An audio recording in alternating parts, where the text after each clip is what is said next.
Welcome, everyone, to Laughter is the Best Medicine. Very excited about today's guest, six-time Olympic gold medal swimmer, motivational speaker, adaptive CrossFit athlete, Amy VanDyken.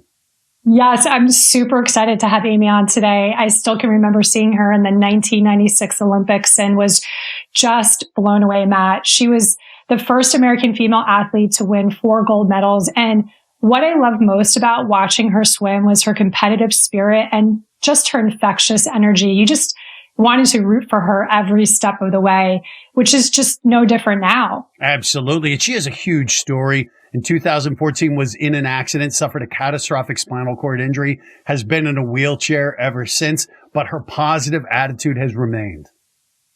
It's so awesome, too, to see now that she's also channeling her competitive fire back into CrossFit. And you know she's just going to crush it and dominate. Absolutely. It's why we're excited to talk to her. Without further ado, here is Amy VanDyken. So Amy, good to see you. Great to see you. Thank you for joining us. This is Susie.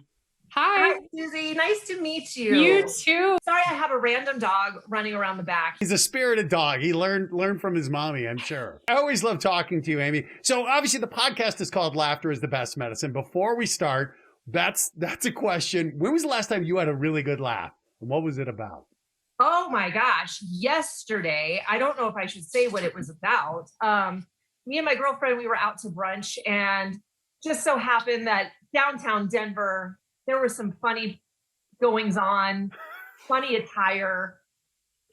Yeah, I should have had the TikTok out. It was really good. We just belly laughed. It was amazing. And it was just really good, right? Like, it just makes you feel good. But then you feel like a jerk. You're like, okay, well, I was just laughing at this human being. So I felt a little bad, but not that bad. At or with? I always like to think of it as I was laughing with them. With them, because they were also chuckling. So therefore, they found the joke in the joke itself.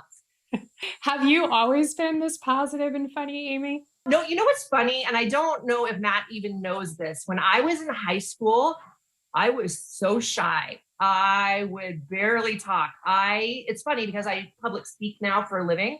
And I got a D in my speech class because I was afraid to get up in front of the group and talk. So it was really bad. I was really shy. And I think it was when I went to college, I all of a sudden came out of my shell and I discovered that I'm kind of wacky and I enjoy it. I definitely get a good chuckle on what you're doing. So keep it up. I love that revelation, though. I love that because I think so many people, obviously public speaking is one of the greatest fears people have. But I love hearing that you found this inside of you, this ability to share. And obviously you haven't stopped talking ever since, Amy. Never. I mean, we were at dinner. You didn't get a word in edgewise. You were hosting the event. I'm like, Matt, sit down. Take a load off. I gotcha. But yeah, it's funny because it's like, that's why I always say, when kids are struggling in high school or something's going on in high school for them, I always say, just wait. Like, you'll come out of your shell. Like, you're going to find your moment. High school is hard for everybody. I mean, you ask someone who is an athlete like Matt or myself, it was hard, right? You ask someone who was a nerd or whatever, it was hard for them. You ask someone who was in, the artsy group, it was hard for them. So like, get through it and you'll be okay. Let me ask you, Amy, as you said that you find your moment, what was there a moment for you? Obviously, because you have moments, these Olympic gold moments, are those the ones though that you felt changed you, or was there something else when you felt that you found your personality or found yourself? Yeah, I think when I was, at the University of Arizona, before I went to Colorado State, I have to throw that in there. I was also still very quiet. I was trying to find my way. I was trying to find my voice. And it was just the group of people I was around, that really kind of helped me come out of my shell and helped me realize that, yes, I am eccentric. I am very quirky. I love too that idea of expanders in your life, of just really kind of allowing you to sort of shine and make you really feel super excited about who you are and what you're doing and your contribution, which is amazing. I think people come into your life, sorry to interrupt you, for a reason, a season, or a lifetime, right? Some of those reasons are to show you the human being that you were meant to be.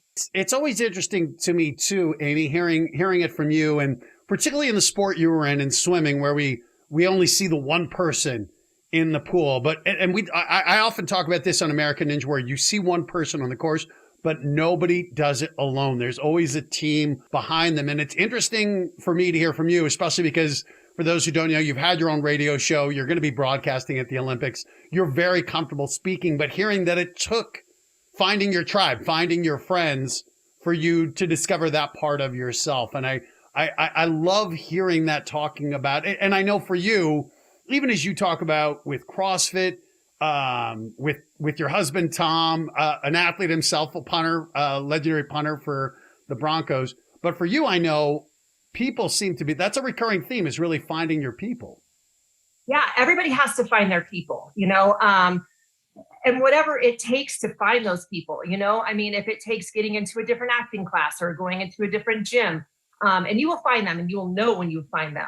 So I want to take you back from the beginning when you started swimming. Did you have a tribe then that really supported you, or is this something that you sort of found later in life? I think I found it later in life. I mean, I had great people around me. Don't get me wrong. Like I had my family and, they were really helpful, but you have to understand, I grew up a severe asthmatic. So I was home alone a lot. So it was really those people that I looked for. But again, mom always tells you that you're beautiful. Mom always tells you you're funny and that you're the smartest person ever. You can do no wrong, right? There is a TikTok running around now that says, I said to my mom, I got arrested last night. And she was like, but were you the cutest in your mugshot? Like, that's my mom. So that's my mom. But, when you go out and you find your friends, it took a while. I'm still in contact with a lot of my friends from elementary school who I found didn't care that I was quirky and actually, kind of embraced it themselves, but I would never knew because I was so self-conscious. So, but now I have a great group of people. They're crazy. They're wacky. They're amazing. I don't know. I can't say enough. What was it that made you want to start swimming to begin with, especially being one of the most elite athletes in the world? I think a lot of people really want to understand, where that drive came from to you. Well, it started off like I just wanted to be like everybody else in my grade. I couldn't go out for recess and I couldn't go on field trips because of my asthma. So I've got all three types of asthma. So I've got infection-induced, allergy-induced, and infection, allergy, exercise. Oh, of course, I'd forget that one. So I have all three types. So, the chances are that I was always having a hard time breathing. So a doctor had suggested that I start swimming to exercise my lungs. Well, what the doctor didn't remember to look at was that I'm allergic to chlorine as well. Oh, what? Right. So you talk about a drive. Yeah. So that was a drive because here was the thing. Like I tried a lot of different things. I tried gymnastics. The gymnastics coach was like, she's going to be a 6-footer. This isn't going to work. Plus the chalk. Like I couldn't breathe at all. Then I tried softball. I throw like a girl. It's not cute. So swimming was the first time that I actually felt like normal and I felt like my friends and I felt that I had found my passion. And it's funny because a lot of people are like, well, yeah, you won 6 gold medals. And I'm like, no, it took me from the time I was 6 years old until I was 12 to finish one length of the swimming pool. But I did it every single day because I was with my friends. I was doing the cheers that they were doing. I was wearing the swimsuit, the swim cap. I felt like them. There was only a short amount of time where I couldn't be like them, where they were swimming and I was hanging on the lane line. So I just loved being with my people. And then I won my first blue ribbon and it was over. That's amazing. 6 years to go the length of the pool. But what keeps you going is the friendship, that camaraderie. So you win your first blue ribbon, but at what point does it go from, okay, I love this, I'm with my friends. I'm now you win a blue ribbon, you get a taste of the competitive spirit. But at what point does an Olympic dream come on your horizon? Do you remember ever watching the Olympics and thinking that's something I want to do? Or what was that moment for you?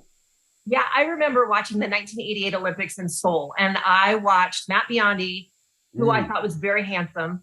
And I remember watching Janet Evans, who ended up becoming a good friend of mine. So it was kind of full circle. But I remember Janet, I'm like, she's almost my age. Like, maybe I could do that. So I kept going. And finally, in my senior year of high school at state, I qualified for the 92 Olympic trials. And at that moment, I said, maybe I can do this thing. So I went to Olympic trials in 1992. I swam 2 events, the 100 butterfly and the 50 free. The 100 butterfly is the stupidest stroke ever. I would like to find whoever invented it and kick them in the chin. Matt, you're laughing. I'm going to give you an example. Hold, please. The Titanic goes down, right? Rose is doing a little breaststroke. Rose rolls over, does some backstroke, maybe some freestyle. Here comes Jack doing the butterfly, and we know how that ended.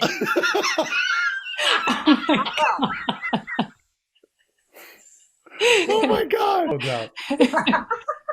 That is amazing. But now I don't want to jump ahead, but we have to with this. The 100 butterfly, the dumbest stroke ever, nets you a gold medal. And what amazed me, Amy, I didn't know this until we were looking this up. That was the first time you'd ever had a major win at a major meet, and it comes in a gold medal race. What was it like? What's it like in the middle of that race as you're going, probably thinking this is a dumb stroke? What's going on? At what point are you aware of your opponents? Are you aware in that moment, like, oh my God, I might actually win this? Matt, you've known me for a minute. I'm not a smart woman. So no, I didn't realize. And here's what happened. So I hit the wall at the turn, right? And I turned and I kind of looked around and I saw I was in fourth place. And I was like, oh my gosh, if I move up one more spot, I'm going to get my own medal. So I've got about 35 meters left to go. And the crowd in Atlanta, Georgia was so loud that not only could I hear them underwater, but I could feel them underwater, right? It was like this vibration. So dummy me, oh, someone must be swimming really fast. I hope it's my teammate, Angel Martino. This is her last Olympics. She deserves a win. I hit the wall and I go, wow, that was a good time. What is that one? And I cannot make this up.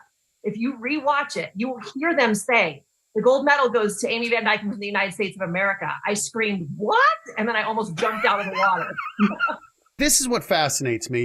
You've been swimming. It becomes a reality in high school that this might be the dream. Here you are, and you hear that you just won a gold medal. What are the emotions that go through you? I could not, okay, it was a 12-foot pool. And if you watch, I jump out of the water. Like I almost land on the pool deck. It was the most amazing feeling. And then kids now call it disassociation or whatever. I totally did that. I'm like, that was not me. This was a dream. Like what just happened? So then you go back into the little room and they're like, you need to fix your hair. And I'm like, I'm fine. It's okay. And then they do the victory lap. And then you get the gold medal. And I'll tell you the moment where it hits you is you get up on that podium, they give you the flowers, they give you the medal, and you look up at all the people, and then you see the cameras. And you're like, oh, wait a minute. Like how many people are at home right now or here or whatever, like singing with us, or maybe they're just quiet for the first time all day for something I just did. It was crazy. And then you've got President Clinton over there just yelling and screaming. And you're like, hi, Mr. President. Weirdest thing ever. Then you get to talk to him on the phone, right? Every time you win a gold medal, you get to talk to the president, right? So finally it came down to the fourth one. He was over my booty. So he had his wife for me. And he was like, so I talked to her press secretary. I go, well, what do I call her, Mrs. President? And he starts laughing and he goes, yes, she'd love that. Call her that. Oh my God. I didn't know.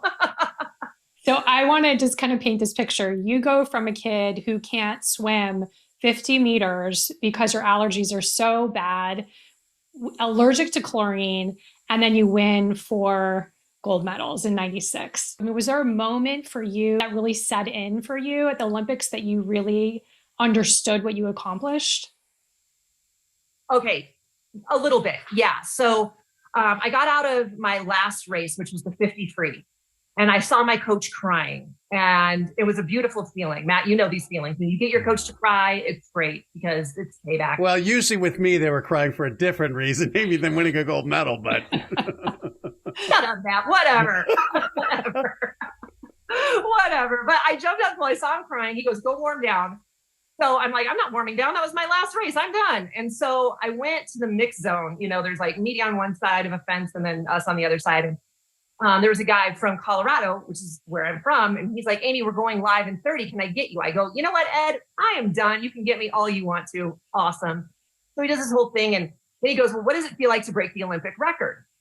And I was kind of at a loss, but my time broke the Olympic record. So I said, well, you know what? It was a great race, a great start. I've been working. And he's looking at me. And the more he's looking at me, I'm like, did I just drop an F-bomb on live TV? Like I stopped immediately and smiled because that'll make it better. And he goes, no, you're the first American woman to win 4 gold medals in one Olympics. my reaction made it so that I had to go back to the next Olympics. I looked in the camera and I said, shut up.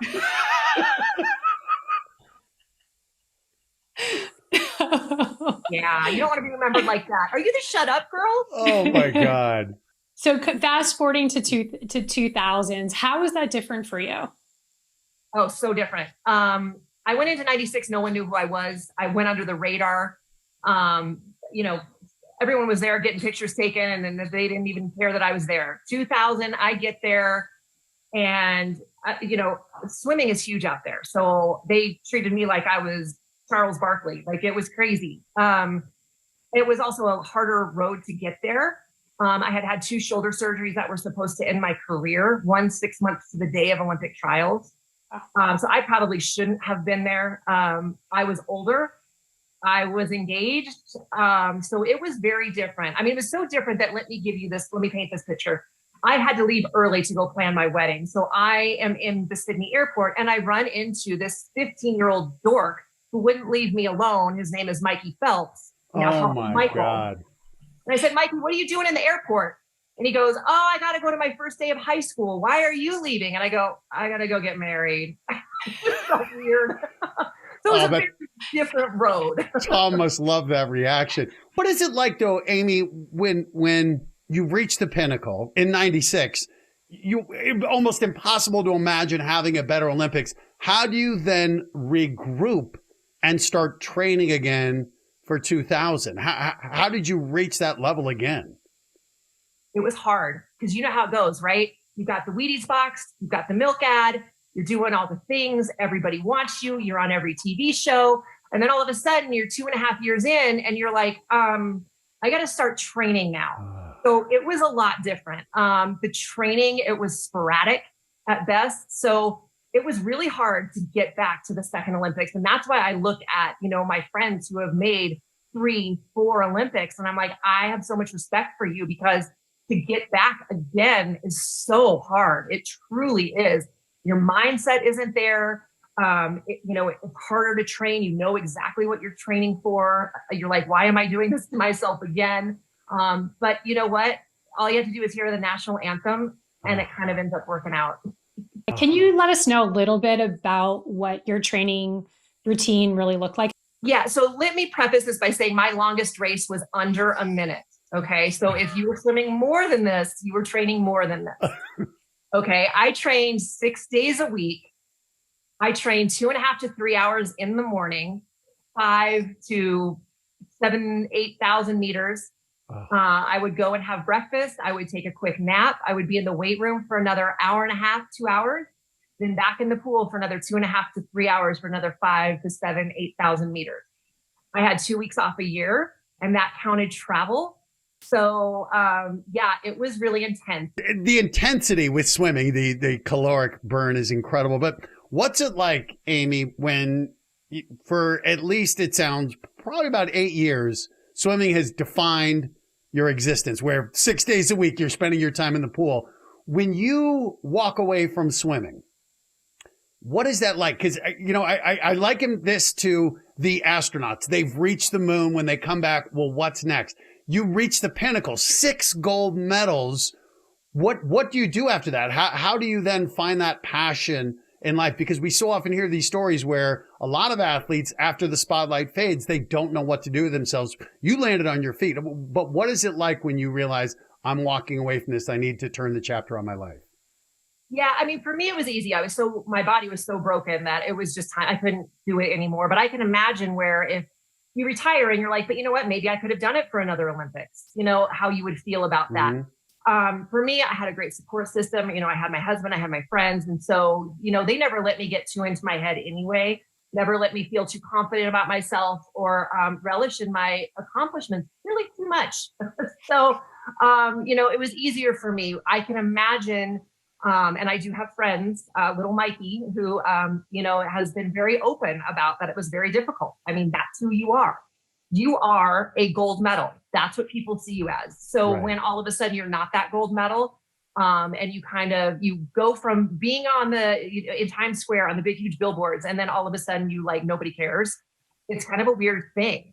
And I can imagine that that's really hard for a lot of people. And I know that it is. So it's something that I really wish United States Swimming would take seriously, because they do so much for us when we're competing. And then it's like, you're done, go ahead. It's like that with every sport. I don't need to just say United States Swimming. So I just wish that they would prepare people a little better. I know you brought up the billboard. I heard that after the Olympics, you were involved with a lawsuit of $40 million. Can you tell us a little bit about that story? I can. So after Olympic trials, I went to a tattoo artist who shall still remain nameless just in case, in Denver. And he did the Olympic rings, the exact logo, it's trademark infringement, on my ankle. Well, I was in the milk ad, and it was the first time they've ever shot anybody in water. And so they had me in a weird position, and I had a leg up, and the leg that happened to be up was the one with that tattoo. They airbrushed everything. I mean, I don't even know that it was me anymore at the end of that, but they did not airbrush that little logo. And so all of a sudden, Coke calls the U.S. Olympic Committee, and they say, we paid $40 million to be the official beverage of the games, the only beverage that can use that ring, that symbol. And you guys have done it for milk with Amy's ankle. So what's going to happen is we're going to have to go through a process, but she's going to probably have to have it removed. She's not going to be able to compete anymore. We're going to strip her of her medals, and she's going to have to take up the lawsuit. So my agent worked, woohoo, agent move. And now Milk donates all product to all Olympic training centers. So you're welcome. I mean, but that would have been such a PR nightmare for Coke to be like, yeah, I'm giving back my medals because I have this tattoo and I was drinking the wholesome American drink of milk. Go ahead with that, Coca-Cola. See how much life they're adding. You'd be surprised what they try to take those medals away for. I mean, you wear the wrong logo, they're ripping them out of your hands. Like they're serious about it. So weird. Is your tattoo, is it a trademark? It is the only officially licensed tattoo by the United States Olympic Committee. Wow. That's right? Amazing. Yeah. So all these other people that are doing it, they kind of change it up a little bit. So it's not the exact logo like I should have been smart enough to do. But yeah, so there you go. I would imagine you're thinking, hey, I've kind of earned this tattoo. Right. Even the guy that did the tattoo, he goes, I can't charge you. I've never had to do one that someone had to work so hard for. I was like, well, thank you. Right. But poor guy, they were going to come after him too. I'm like, I call him up and I go, you don't know me. Take my pictures down. Like, so yeah, it was pretty freaky for a minute, but we worked it out. It was fine. Oh my God. That's amazing. Amy, the other thing we want to talk about, of course, is your accident and your life after that. So can you take us back to 2014, June of 2014, and take us back to the accident? Yeah. So that day was kind of a normal day, right? Went to CrossFit, met the guy that owned the CrossFit box, went home, and we were going to go to dinner. And we were going to walk, but I insisted on wearing 5 to 6 inch stiletto heels because I can. And so we were not walking the quarter of a mile. And so Tom, my husband, was like, well, get in the truck. And I said, no, we've been living in LA. Like, we're in Arizona. I want to feel like clean air on my face. No offense, LA, for once. And I said, why don't you take your motorcycle? I'll take my ATV. Perfect. Quarter of a mile. There's nothing. I mean, you can't get in trouble going a quarter of a mile. So we go and we have dinner. And I remember pushing in my chair and saying goodbye to everybody. And that's where my memory stops. So from what Tom saw, I can tell you what everybody else saw. Tom usually took off in front of me. And if he would have taken off in front of me, I wouldn't be here because he wouldn't have found me. But something was wrong with his motorcycle. So he was messing around with it. And he said he looked up and he was like, what is she doing? And he said that there wasn't a noise out of me or a flicker of a brake light. I just hit a curb, just like a curb right outside your door. And I went over a 6-foot cliff. So he ran over and he saw me and I was face down and he could see my back was broken. And he got down there and I wasn't breathing. So he rolled me over and lifted up my neck and I started convulsing and my eyes went 2 different directions for about 8 minutes, he thinks. And then Flight for Life got there. And when they got there, they basically told him, like, she has a severe brain injury. Like, they didn't even care about my back. But then once I get into trauma, my doctor tells me later that he shut down that trauma center and any trauma center that he could have been called to. And, you know, me, I'm like, because I have gold medals. And he's like, no, it was really bad. Oh. So if you take a hair off your head and you split it in half, that's how far away my vertebrae was from my aorta. So if I would have been moved wrong, I wouldn't have been around. My doctor is a rock star. He did the surgery. I was told someone else may not have done it, but he did it because I was leaking spinal fluid. So I completely split everything. And he saved me, got me back, and been just crazy as ever since. Unbelievable the way you tell the story, but it wasn't just an easy process. I know you were at Craig Rehabilitation Hospital, one of the best spinal cord injury centers in the world, right in Colorado. And what is it like as you wake up in this new reality and you learn life is going to be wildly different? What are the things that go through you emotionally? How does that moment land with you? So this is going to tell a lot about me, I think. And I don't know that I've ever said this before, but no one ever had to tell me I was paralyzed, right? I was just worried about everybody else around me. I was worried how Tom was feeling, and I was worried how my mother-in-law was feeling, and all the people. And I remember I would come in and out of consciousness, right, in ICU. Obviously, you're on a lot of meds. I remember feeling bad about falling asleep in the middle of a conversation. I'm like, oh, I don't want you to feel bad. You drove all the way down here from wherever, and I'm so sorry that I didn't get to be myself. And so there was just weird emotion. I never, though, had that moment where like I mourned my old life. It's really weird in the sense that I've always been very comfortable in the wheelchair. I've always been fairly comfortable with what happened to me. I think I'm just happy to be alive because I died a few times in that accident. And I'm just psyched to be here to drive my husband nuts and tell him to pick his socks up. Which I just noticed there's some socks behind me. Don't look. Nothing to see. Can you just walk us through what that recovery process looked like for you? I know that took tremendous amount of effort, and your early mindset of just perseverance and working hard. Imagine that had a lot to do with the success that you have now. Yeah. So I spent 19 days in ICU. I was on the main floor in Arizona for 2 days, and then they got me right into Craig Hospital.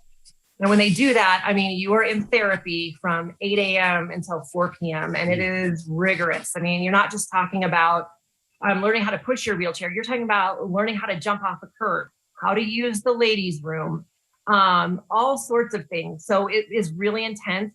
I think that it's really good that you have a bunch of people around you that are doing the same thing because you can kind of bounce ideas off of them. And like, is this normal? Like, I'm really hurting. Like, I'm exhausted.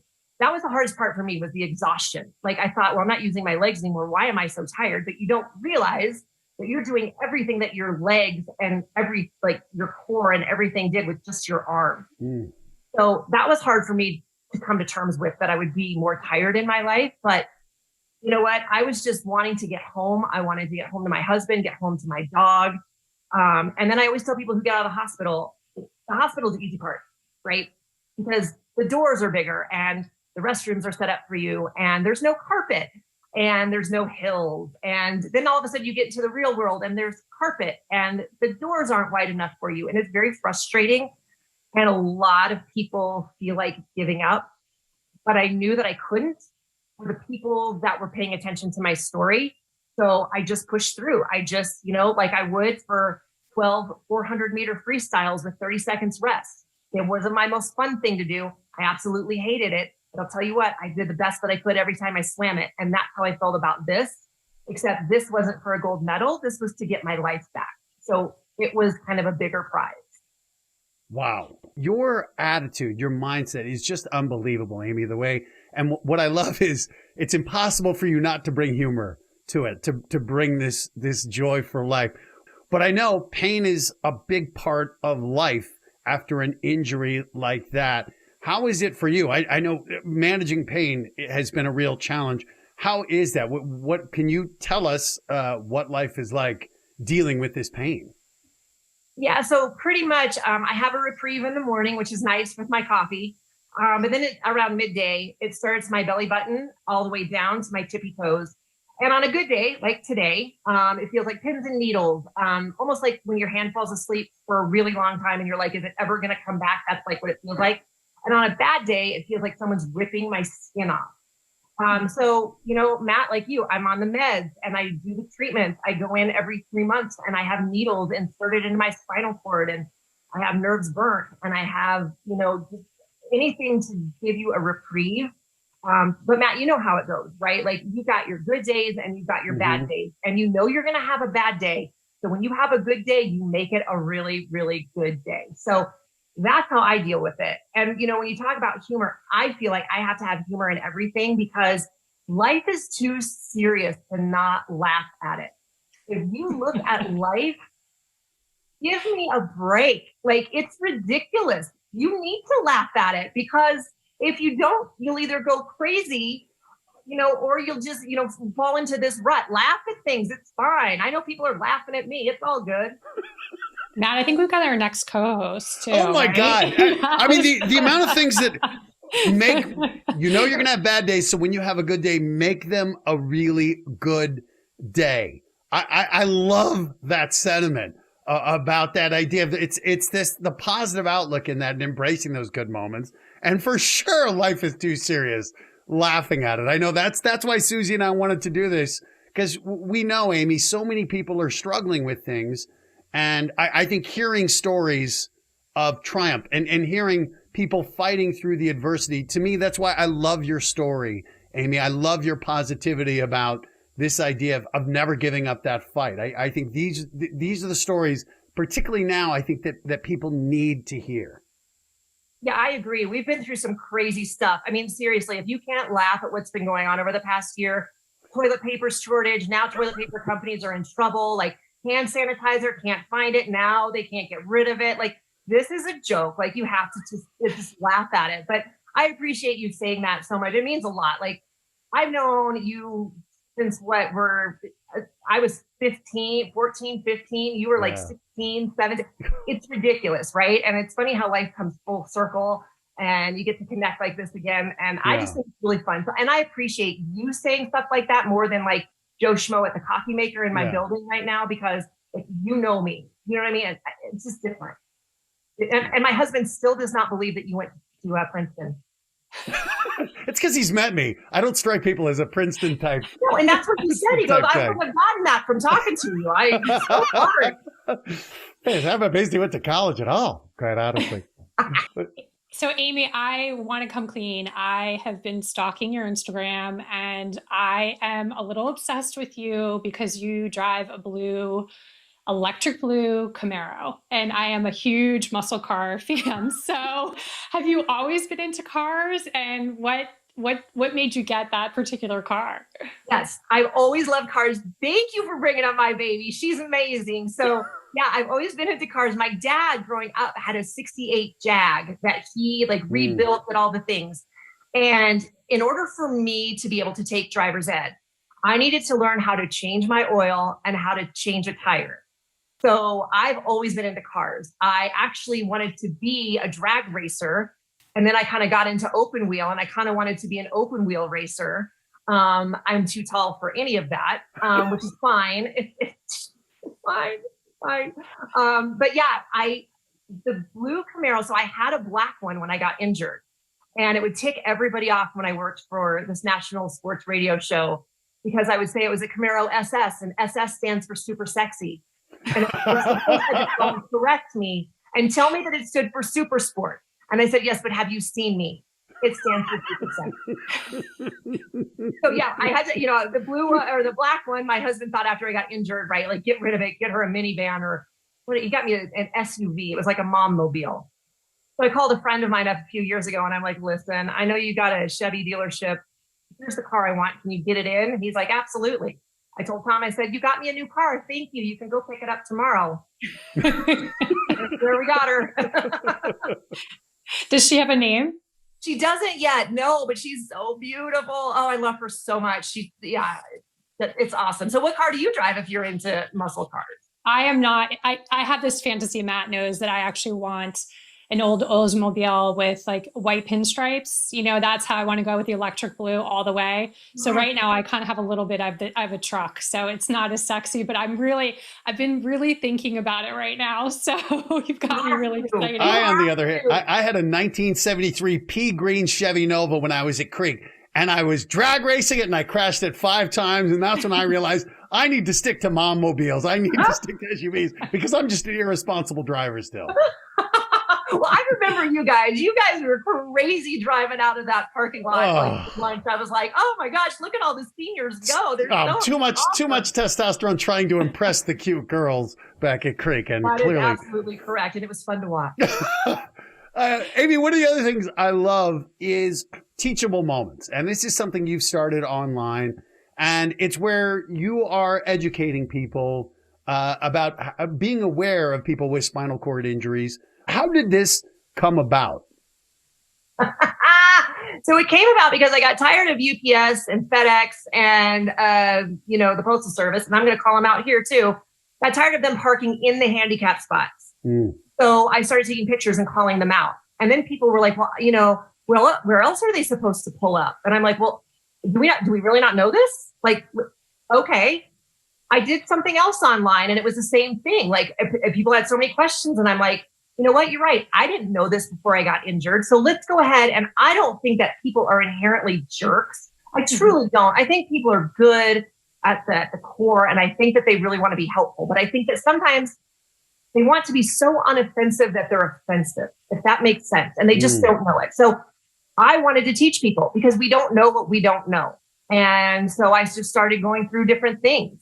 I had to take a little break from going from Arizona to Colorado, but there's a lot of different things that nobody knows about. And it's really kind of fun to see the comments. I've been called a Karen on TikTok more times than whatever, but I'm like, you know what? That video you called me a Karen on went viral. So there. Karen, thank you. Matt and I are just so grateful for your voice and what you're doing for so many, and you're just helping so many people. So it's really just you're incredible. So far from a Karen. You're always having fun with it. It's always there's zero Karen really vibe about you. I'm more a Susan, I think. Was Susan Karen before Karen was Karen? I think Susan was Karen. Oh, sorry, Susie. Oh. No, she's Susie. She's never been a Susan. That's what I always say. Only professionally. Is there a teachable moment that you feel is really important for people to hear your message? My thing is that I always try to tell people is that if you see us out on the street, opening doors for ourselves, driving around, what it took to get us to do that, it takes a lot. So instead of, like today, I got looked up and down. Instead of doing that, just like give a head bob or a golf clap. A golf clap would do just fine because it takes a lot to get someone in a wheelchair out like that. I mean, trying to put pants on in a wheelchair when you have no legs, it's not a cute look, guys. Not cute. Well, speaking of things that you've done that are amazing, you're in the CrossFit Games, in the adaptive division for CrossFit Games, and kicking ass, of course, as we expected. But I love the story of how you feel it was almost destined for you to get involved in CrossFit. Which part are you talking about, Matt? Well, the fact that after your accident, you said one of the people who responded, it just felt, because I know you even mentioned that you'd been talking to a CrossFit owner, and just the ways it seemed that CrossFit was going to be a part of your life moving forward. No, you're right. You're absolutely right, because it was full circle. And I'm sorry, I got hit in the head with an ATV. You got to remind the girls sometime. Oh. But what's interesting is, and I didn't get to tell this, the end of the story, or say this because I forgot it. The guy who was my first responder the night of my accident was the guy who owned the CrossFit box that I worked out at. Okay, so that happened. Then I'm in the hospital at Craig Hospital, and I hear Kevin Ogar is there. Now, people outside of CrossFit may wonder who that is. He was a guy that was headed to the games. He was amazing. I followed him because he was from Colorado. I loved his story. He got into an accident 5 months before me and was paralyzed. Well, I heard he was at the hospital. I donated to his cause because he didn't have insurance. Well, he heard that I was there. He used to be a swimmer, so he wanted to meet me. I wanted to meet him. He comes to my room. He tells me, he says, hey, listen, I'm working on this adaptive CrossFit thing with some friends. Just hang in there. And I was like, okay, Kevin Ogar. He's become one of my best friends. He is one of my coaches. As you can see, Susie, like when I make a friend, I don't let them go. Sounds very familiar. We're going to get along just great. Perfect. But yeah, I was destined to do CrossFit. And now I love that, young kids are like watching what I'm doing, and people who are getting injured are looking at what I'm doing, and they're saying, you know what, listen, yes, this injury is awful, but I can do some really cool stuff as well. So I love that part of it. So that's one of the reasons why I love doing it and showing the videos, because I do not, like, Kim Kardashian has an ugly cry face. Like, I have got an ugly straining face. Like, it is not cute. And I put it out there for your enjoyment. How much are you lifting now? Well, I work out probably 2 hours a day, 6 days a week, which is pretty good. As far as lifting, I'm actually bench pressing more than I did when I trained for the Olympics. At the Olympics, I was 135. That was my max. And now my 1 rep max is 160. So that's pretty good, right? I mean, that would have been my body weight, but then COVID. So yeah, we got to either drop the weight or up the bench press. So probably easier up the bench press. But Amy, I think it's what I love is I think it's the importance of sharing our stories, the importance of representation, and just what you said, for people who are out there who may be newly injured, who may not be aware of what is out there. And that was one of the things I know with rheumatoid arthritis. When you choose to share your story, when you choose to put your life out there, so much of it is for those who come after. And I give you so much credit for doing that and for showing people what the world still holds. And I think so often people focus on what we don't have, on what we've lost, instead of what we do have right in front of us. And I love that you do that. And I love that you lay it all bare, good, bad. Otherwise, I think it's just so important. It's why one of the reasons I really wanted to talk to you was just for that. I think you've been so open. And I remember my mom and I, after we reconnected at the Diamonds in the Rough, my mom just saying, I have followed her for so long and I'm always more impressed every time I hear from her. And I agree. I just think you're awesome. You're awesome with all that you bring. I know Joni's such a fan of yours. She's like, Meg, she really is one of the greatest graduates of Cherry Creek. I'm like, Mom, come on. You're talking to your son here, Mom. I can't even imagine the community that you're building around this sport now, and just really elevating people's spirits when sometimes it's just hard for people to get out of the house, or as you've talked about, that, people may stare or look at them differently, and feeling like, how do they find community? And to find that this adaptive CrossFit community just really lift and really help so many people with their mental health right now. So just thank you for everything you're doing and just being such a champion. Oh, thank you for saying that. I really appreciate it. It's, it's fun to do, and it's fun to see new people entering the sport, and it's sad to see new people entering the sport, if that makes sense.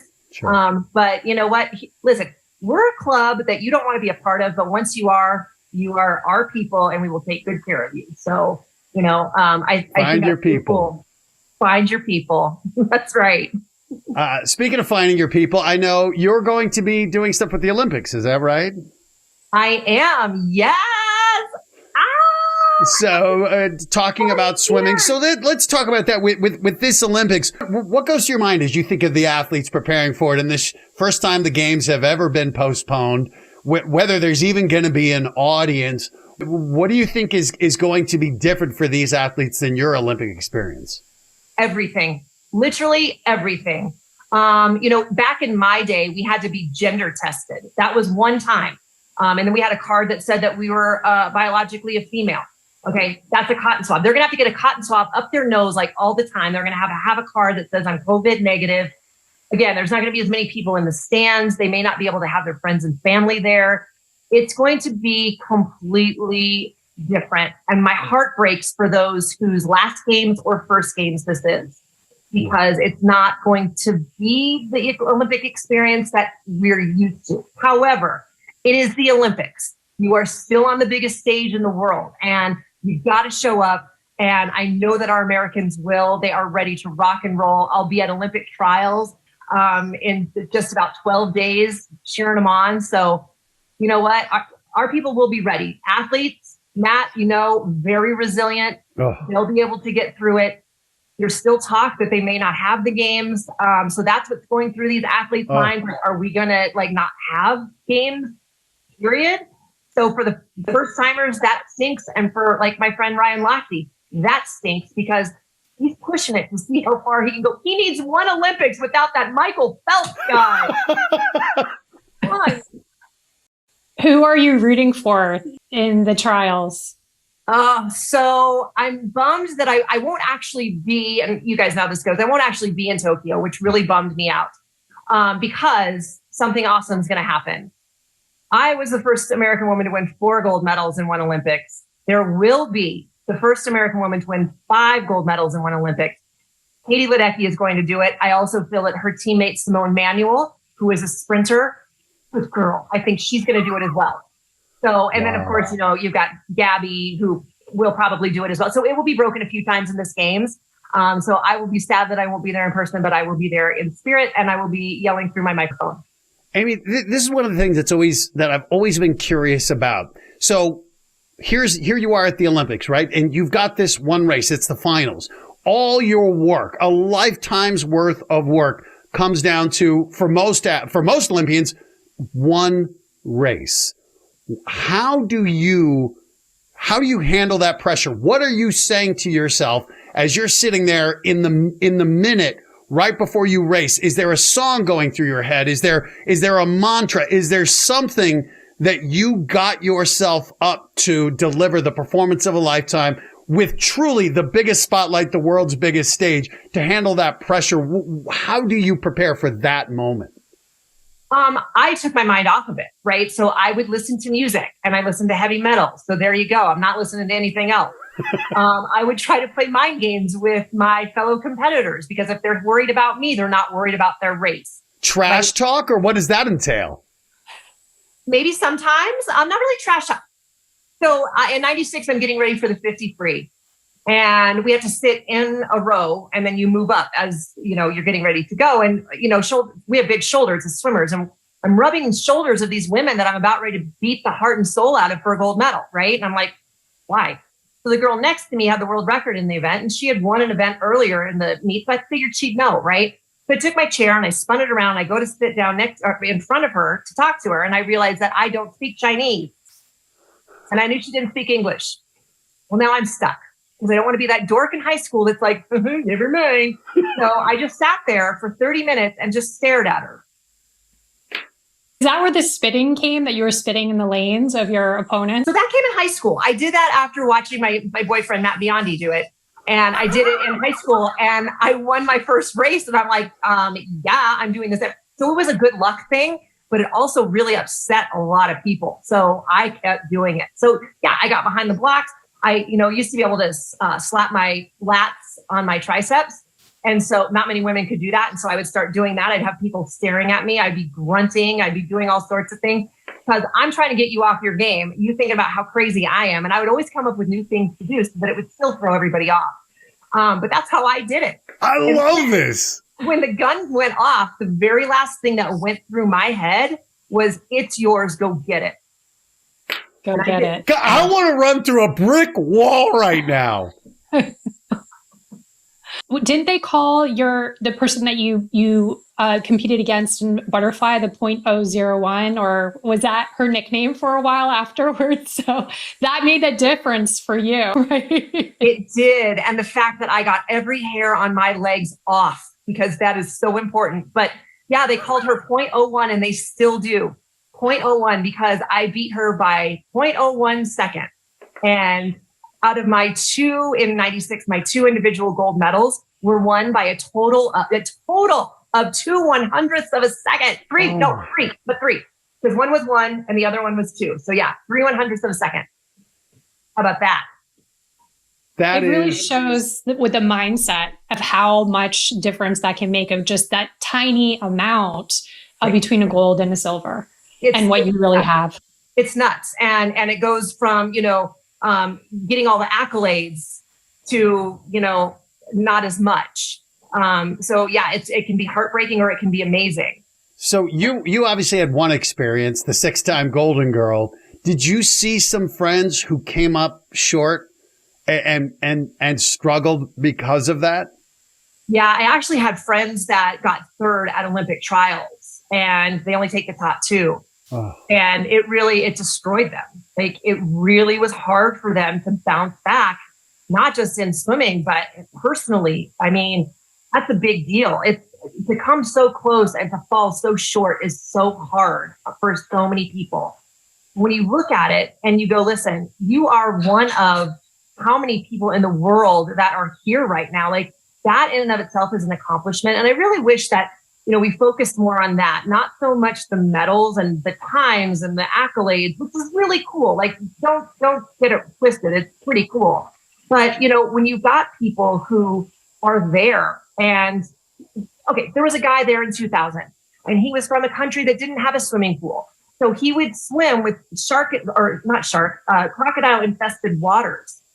And he never swam a full 50-meter length of the pool until he got to the Olympics. That's what we need to focus on. Like that's huge. And that guy doesn't care if he gets first or dead last. Like he's just like, he gets to like march out to the theme song. He gets to wear the gear of his country. That's what we should be focusing on because that's the cool part. And I think that would really help a lot of athletes, overcome. That's not me. That's my dog. In case you're wondering. I thought it was going to be blamed on me, quite honestly. That got weird. So what advice would you give young athletes now? That sometimes you're going to take huge steps forward and you're going to feel like you're on top of the world. And then you're going to have the next day that the world will be handed to you. And those are the moments where you realize who you are as a person and as an athlete. And you need to take that learning moment and get what you need to get out of it and then move forward. Because the next day you may take a step forward and you may take a step backward. But at the end of the day, if you keep marching and trying to march forward, you'll get to your goal. So that's what I just tell people. It's not one of those things where you go, I want a hamburger and you go to the drive-through, right? It's a lot of work and it's going to be hard and it's going to really test you. But you can do it and it'll be worth it. I love that. I love that thing because, unfortunately it is in America. This is a country that has always prized winning. And I think we've done a much better job of trying to appreciate the story and the journey. But I think that's one of the things with the Olympics is we tune in. For me, I think of it as the moments.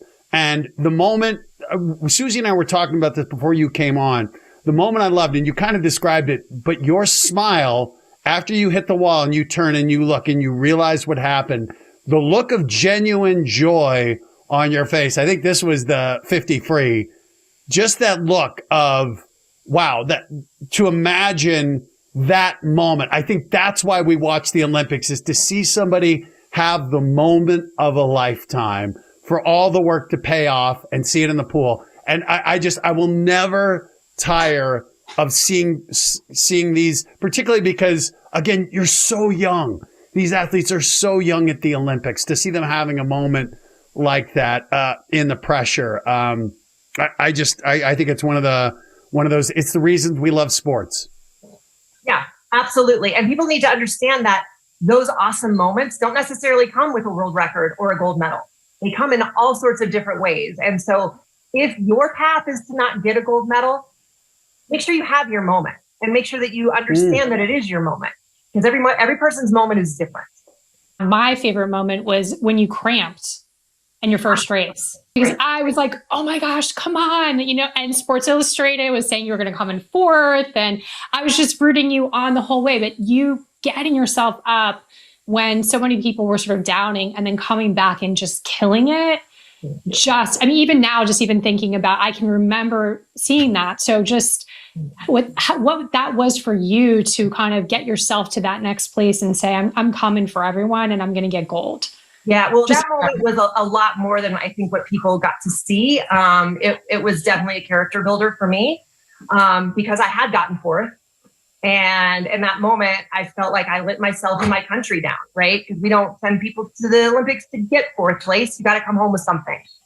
And then I had the leg cramps, right?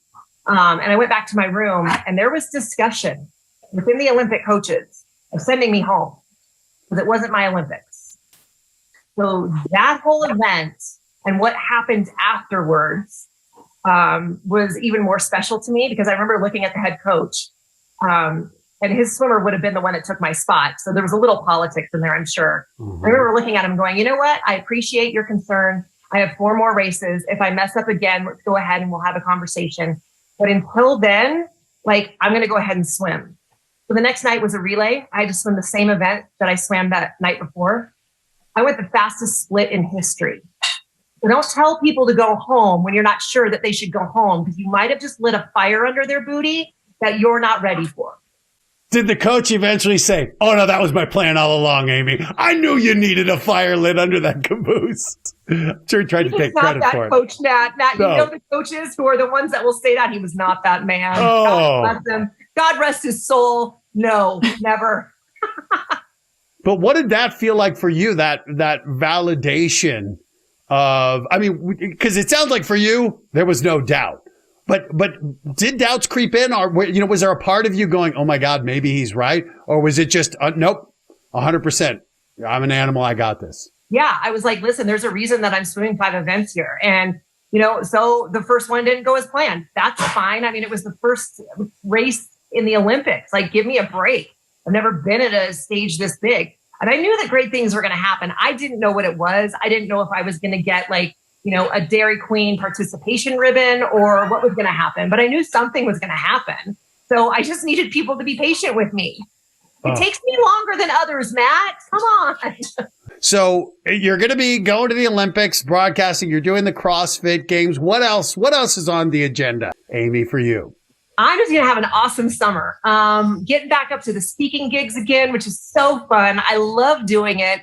If I can touch one person in the audience, then it was well spent money on their part, time on my part. I'm excited to do that. I'm going to hang out with my friends here in Colorado for this summer and just rock and roll, man. That's what's on the docket for me. And I'm going to try to train this puppy so that the next time we do this, my hand won't have been gnarled and these squeakers won't be going off and I won't be moving. I'm sure people are like, how is she moving like that? That's the dog. I'm so sorry. Dylan. When you come to LA, he can hang out with Phoebe. I have a year-old puppy too. So yes, I would love that. They would have so much fun. Pure energy. We love talking to you today. You just were so inspiring, and you really just embrace what it means to live every day to the fullest. And we end each episode asking each of our guests some rapid fire questions. I'm wondering if you're game. Okay, let's go for it. Remember, we don't know where we're going with this. Here we go. If you could interview anyone alive or dead, who is it, why, and what would be the question you'd ask them? Oh my gosh, alive or dead? I would want to talk to Oprah Winfrey, and I would want to ask her why she didn't have me on the show 3 times instead of 2. That's a good one. What is your favorite word or saying, and why? I love saying son of a biscuit because it's not cussing, but you get the point. Very good one. What do you want people to say about the life you lived on your 100th birthday? Oh, that she was kind, that she was caring, that she was funny, and she was very eccentric. As an athlete, what's the most embarrassing moment now looking back on you can find it really hilarious? When I was at a race and I bent over and my suit ripped right up the backside, and I swam the race anyway and I won. Well, everybody was looking at your rear end as usual, just getting a little fuller view. Amy, can't thank you enough for coming on, not just sharing your story, but sharing your energy and your positivity. It's positively infectious being around you. You guys are awesome. Thanks for having me on. It was so much fun. Oh, your Instagram. Where can they find you on Instagram? Because I like to keep it easy. Instagram, Twitter, all of it is at Amy VanDyken. Easy enough. The golden girl. Amy, thank you for being on here and sharing everything with us. Just amazing. Thank you so much. It was fun. I loved it. I just thought she was filled with so much positivity and such an appreciation. And as she said, these hard-learned lessons about life, empathy, appreciation. Awesome. And also, too, from an early age of really sort of struggling with a lot of adversity and just kind of kept going no matter what, to be someone who couldn't swim a length of a pool for 6 years, and then to get in there and win 6 gold medals is just amazing. And yeah, she really is just such an inspiration. And now how she's inspiring so many people with CrossFit and just with people with spinal cord injuries, with the pain that they're dealing with, and really encouraging them to find community and keep living their lives. So she really was such a delight. And I just feel so honored to spend this time with her. Likewise. I agree. Amy VanDyken, bringing the laughter.